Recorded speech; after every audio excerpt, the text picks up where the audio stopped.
Lie, lie, lie. At this point, the entire administration is lying so much they might as well replace the White House press podium with a Pinocchio statue. And yes, even the president himself. Talk about the cost of Thanksgiving and the cost of living through Thanksgiving and enjoying Thanksgiving.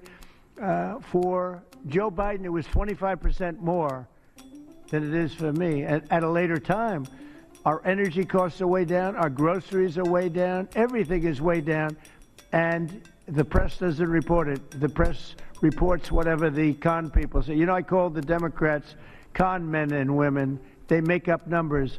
But when you look at 25% reduction in costs for Thanksgiving between Biden and me, meals, 25% down. So I don't want to hear about the affordability because right now we're much less. If you look at energy, we're getting close to $2 a gallon gasoline.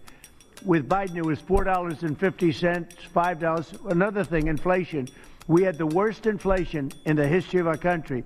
Now we have virtually no inflation at all. It's down at a very low number and a very normal number. Just listen to them. I'm not the only one saying this man is full of BS. It's practically public knowledge now. Even CNN fact-checked him top to bottom, something they barely have the energy to do these days. A new report out today shows that inflation is ticking up. So why is the president saying the opposite? Grocery prices are way down. Groceries are down. Now, as you know, groceries are down. We've gotten prices way down for groceries. For a deeper dive on this, let's turn to CNN's Daniel Dale. So, Daniel, what are the facts here?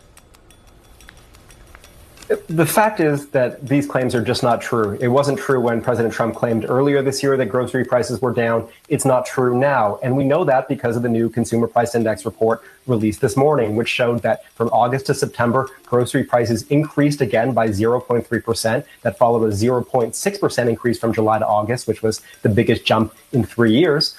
They're also up 2.7% from last September, and about half of that increase, about 1.4% in total, has happened since January, the month President Trump returned to office. Now, if you talk to if you talk to food economists, as I did, they'll tell you that there are all sorts of reasons why grocery prices might bounce around unrelated to who the president is. But they'll also tell you that it very much appears that two of this president's signature policies, specifically a crackdown on undocumented immigrants who make up a large percentage of the farm workforce, and significant tariffs on imported goods have at least contributed to the increases that Americans are seeing in the grocery aisle.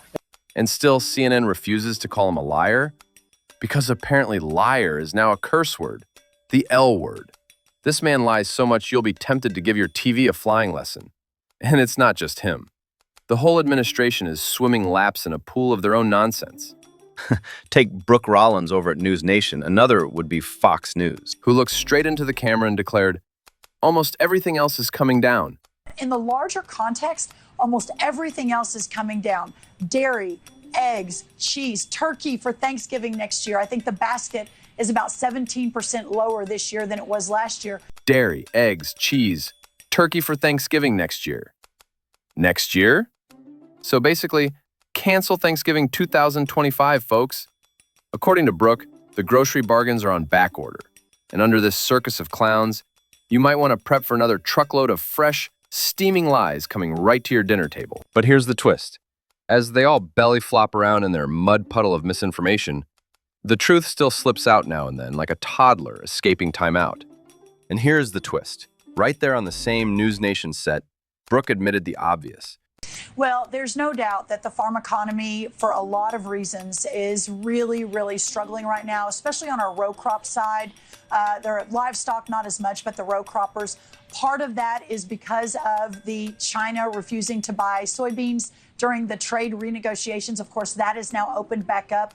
When China, one country, buys about 65% of your soybean crop, you're sort of putting your own farmers at the, in a bad place if something were to happen. So this goes to why the president, in opening up all of these new trade deals all over the world, hopefully mitigates for a lot of this moving forward, especially for our row croppers. But this new deal, China committing to 12 million metric tons this year, 25 million for the next 3 years, has already seen the soybean price come back up and some of the other prices following it.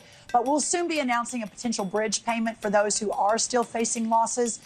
America's farmers are really, really struggling right now. So wait, the food is cheaper, but the people producing it are drowning? Make it make sense. There's no sugar coating this disaster. I could dress it up and call it incorrect, misleading, or untruthful. But that's like putting a Band-Aid on a rotten wound. A lie is a lie, no matter how many ways they try to saute it. And that's the cold truth on the Code Blue in America, only on OGM News.